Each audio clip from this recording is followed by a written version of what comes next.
dream I know, deep up my feelings for you. Watch. Hello reality viewers, welcome back again to Reality Latest Gist, the home of news and politics.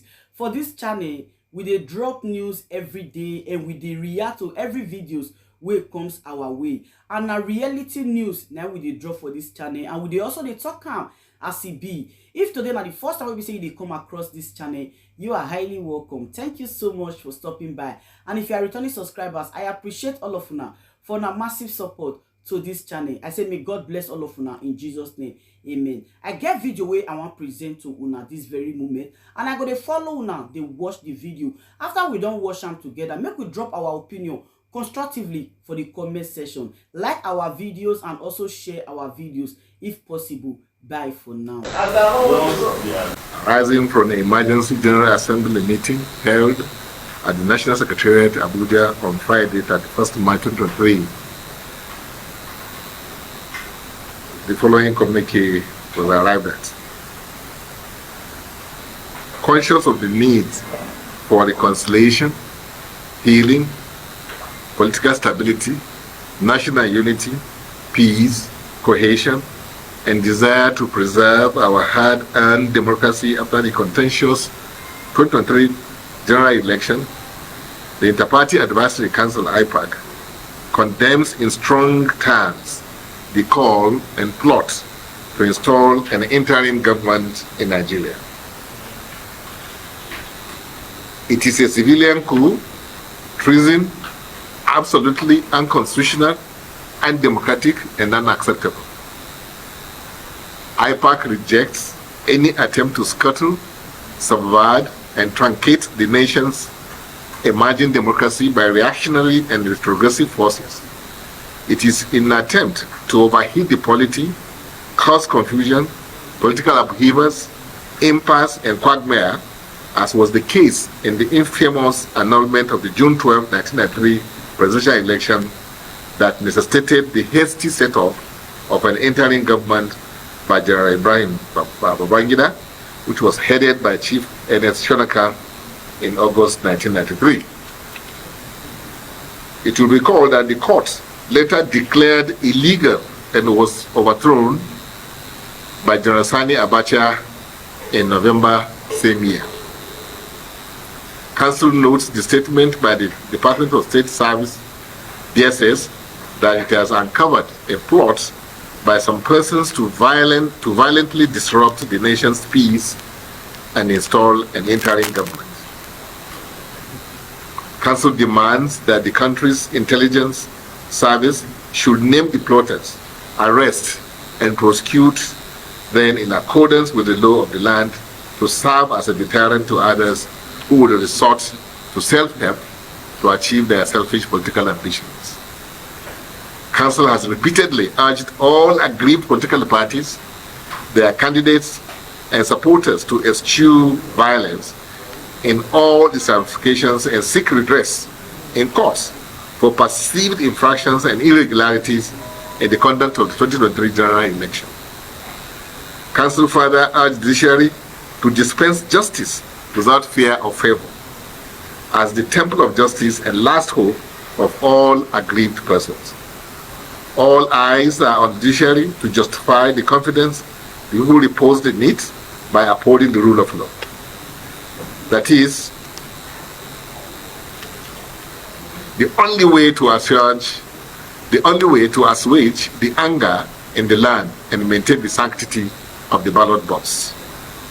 IPAC highly appreciates Professor Enena Oti, the INEC's returning officer in the just concluded governorship and House of Assembly elections held on 18th March 2023 in Abia State, for her exemplary conduct and very impressive performance in the exercise. Council's commendation is predicated upon her ability to rise above pressure and deliver our statutory mandate without fear or favor, and hope that others can emulate this virtue of integrity, which is lacking among some public officers in the position of trust. The Inter-Party Advisory Council, as an umbrella body of all registered political parties in Nigeria, is saddled with the mandate of deepening our democracy I will continue to stand against any undemocratic forces in whatever guise, while appreciating and commending those adding values to our nascent democracy. There is no substitute for democracy. Together we will build a better democratic nation for Nigeria. We know that the punishment for treason, if confirmed, is death. So that underscores the seriousness of anybody thinking about anything outside the democratic arrangement that we have as enshrined in our constitution is unacceptable to us, because it's, like I said, unconstitutional. So our stand is that we do not support or in any way, accept such, moves. Number two, as to DSS, like we have said, time was that number. We want them to go a step further and deliver according to their mandate, which is to ensure that nothing upsets the peace and stability of the country. And if there's anything that attempts to interfere with the peaceful coexistence of Nigerians, they should, if they like, name the person and possibly arrest if they have confirmed that their suspicion is true. So what are we saying? DSS should go beyond just making the pronouncement.